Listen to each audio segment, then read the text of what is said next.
சட்டப்பேரவை தேர்தலில் யாருடன் கூட்டணி என்பது குறித்து தாவேக ஆலோசனை மேற்கொண்டு வருவதாக தகவல் வெளியாகி இருக்கிறது. விவரங்களை செய்தியாளர் செந்தில் ராஜா வழங்க கேட்கலாம். செந்தில் ராஜா, விவரங்களை பகிர்ந்துக்கலாம். ஸ்ரீராம், தமிழக வெற்றி கழகம் வருகின்ற சட்டமன்ற தேர்தலில் கூட்டணி அமைத்து போட்டியிட உள்ளது என்று கூறி வருகிறார்கள். ஆனால் இதை அந்த கட்சி உறுதிப்பட எதுவுமே தெரிவிக்கவில்லை, கருத்து தெரிவிக்கவில்லை.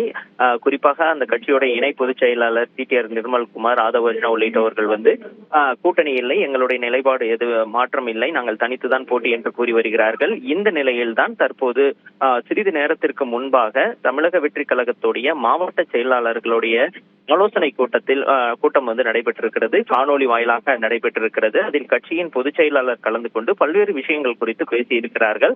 அப்போதுதான் தமிழக வெற்றி கழகம் கூட்டணி அமைத்து போட்டியிடலாமா என்ற ஒரு கருத்தும் பேசப்பட்டிருக்கிறது. அது மட்டும் இல்லாமல் அந்த கட்சியில் இருக்கக்கூடிய 132 மாவட்ட செயலாளர்களிடம் அந்த கருத்து கேட்கப்பட்டிருக்கிறது. ஒவ்வொருவரும் தங்களுடைய கருத்துக்களை பதிவு செய்திருக்கிறார்கள். பெரும்பாலானோர் கூட்டணிக்கு செல்லலாம் என்றும் கருத்து தெரிவித்திருக்கிறார்கள். ஆனால் அந்த தாவேகாவிற்கு முக்கியத்துவம் கொடுக்க வேண்டும், அதில் எந்த சமரசமும் கிடையாது. குறிப்பாக தாவேகாவோ தனியாக ஒரு செல்வாக்கை பெற்றிருக்கிறது, அதுக்கு எதான அங்கீகாரம் கிடைக்க வேண்டும். அப்படி கிடைத்தால், எதிர்பார்க்கும் தொகுதிகள் கிடைத்தால் நாம் கூட்டணி அமைத்து போட்டியிடலாம் என்றும் கூறியிருக்கிறார்கள். இன்னும் சிலர் கருத்து தெரிவிக்கையில், நமக்கு தனி செல்வாக்கு இருக்கிறது, நாம் மக்களிடம் முன்னணியாக, அதாவது தற்போது இருக்கக்கூடிய நிலையில் நாம் தான் அதிக வரவேற்பு பெற்ற, மக்களிடம் ஆதரவு பெற்ற கட்சியாக இருக்கிறோம், எனவே நாம் தனித்துதான் போட்டியிட வேண்டும் என்றும் அவர்கள் கருத்து கூறியிருக்கிறார்கள்.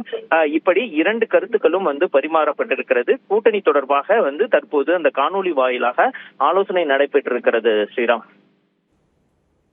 சட்டப்பேரவை தேர்தலில் கூட்டணி அமைப்பதா வேண்டாமா என்பது குறித்து மாவட்ட செயலாளர்களுடன் ஆலோசனை மேற்கொண்டு வருவதாக கூறப்படக்கூடிய நிலையில் விவரங்களை வழங்கியதற்கு நன்றி செந்தில் ராஜா.